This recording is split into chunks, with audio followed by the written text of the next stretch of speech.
Hello, we start with the AngularJS second video. In this video, we will see why use Angular.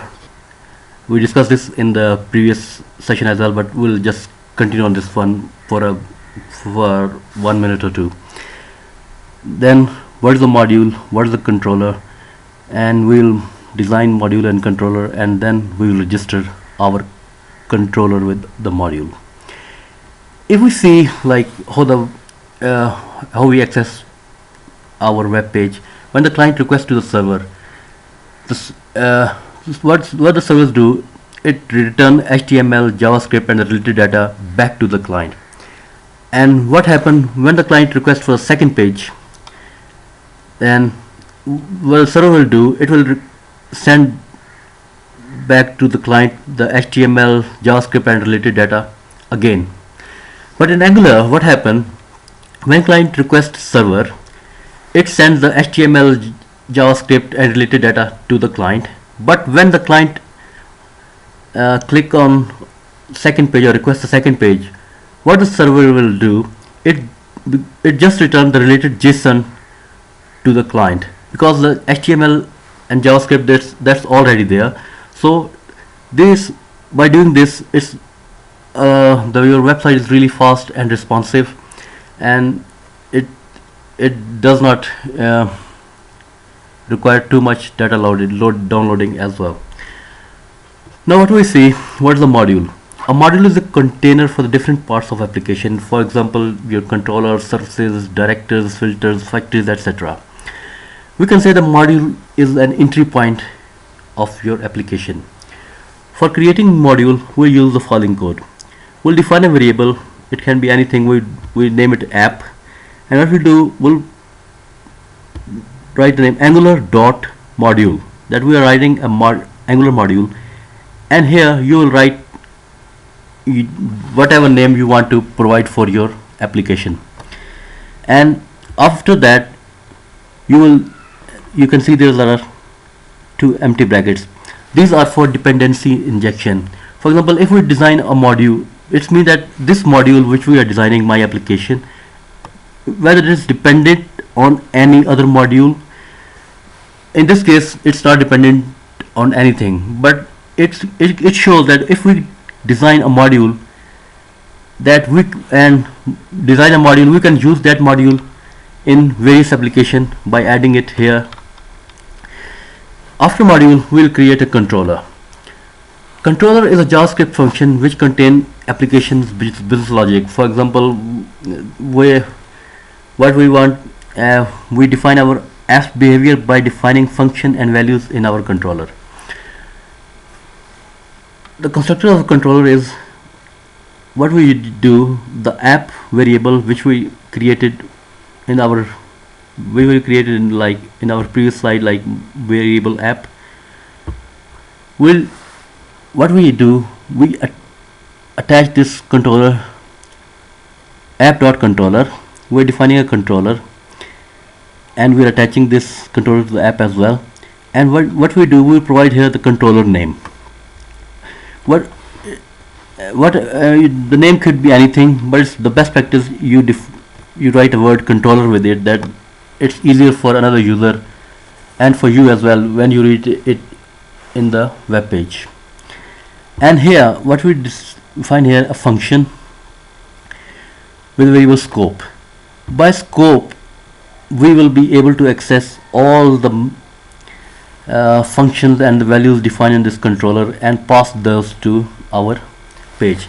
Let's get started on practical. This is what we've done in the previous video. What I'll do, that I'll just move this ng app from here to the body,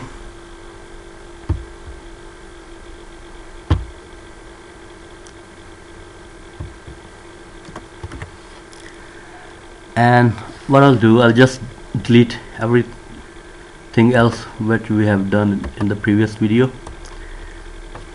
Okay, so it's just here that our body tag has this ng app. What I'll do, this in the script folder, I'll create a new folder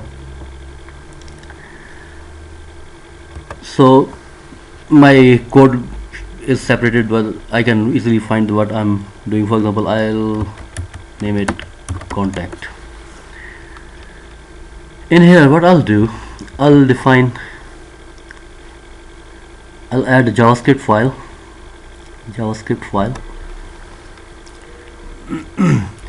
and I'll name it contact module. Here I'll define my module for this application. It's better.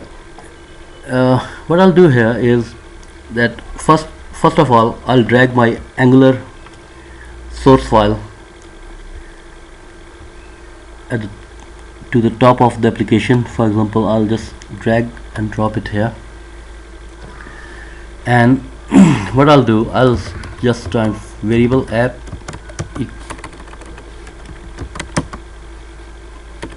equals Angular dot module, and I'll define its name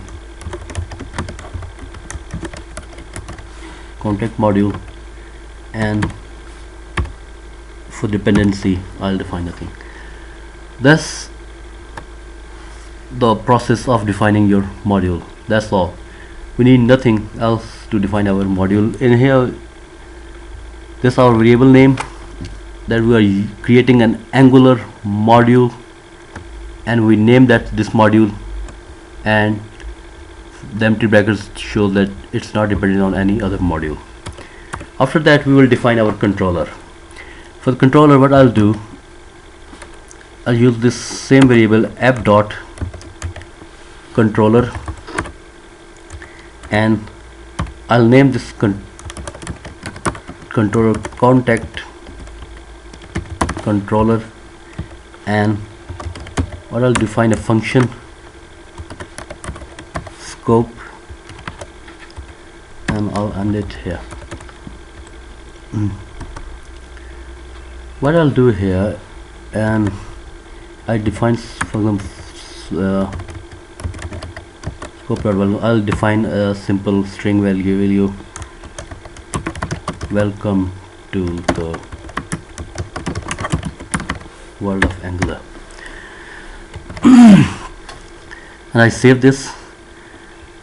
And what I'll do now, that I'll access this property in the web page.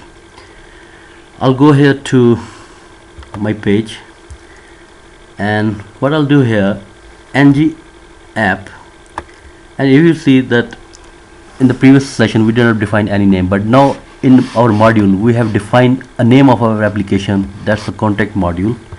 So we can say that this page is we can define the name of this app from our which we have created here in our module. So ng app is equal to contact module. And what else I'll do here, I'll define a div,